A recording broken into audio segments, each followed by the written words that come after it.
Day one, thousands of men, women, and children cross the border asking for asylum for a better life. What do you do?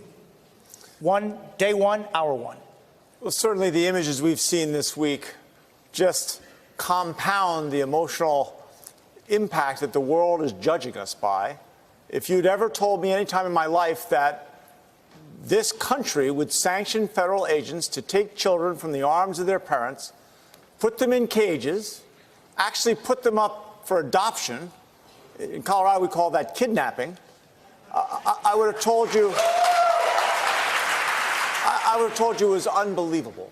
And the first thing we have to do is recognize the humanitarian crisis on the border for what it is. We make sure that there are the sufficient facilities in place so that women and children are not separated from their families, the children are with their families.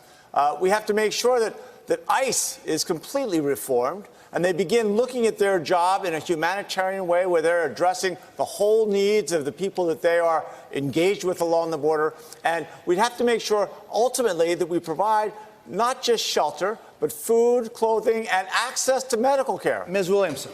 Yes, what Donald Trump has done to these children, and it's not just in Colorado, Governor, you're right, it is kidnapping, and it's extremely important for us to realize that. If you forcibly take a child from their parents' arms, you are kidnapping them.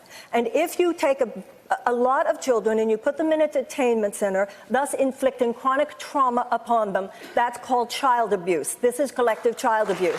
And when this is crime, both of those things are a crime. And if your government does it, that doesn't make it less of a crime. These are state-sponsored crimes. Congressman.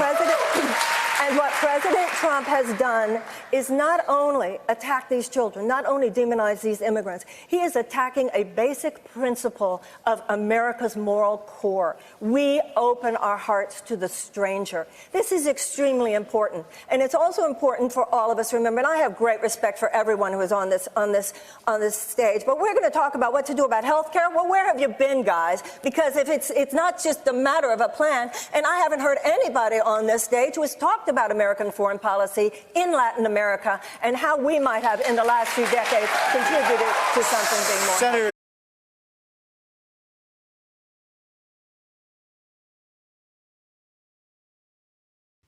Hey, NBC News viewers, thanks for checking out our YouTube channel. Subscribe by clicking on that button down here and click on any of the videos over here to watch the latest interviews, show highlights, and digital exclusives. Thanks for watching.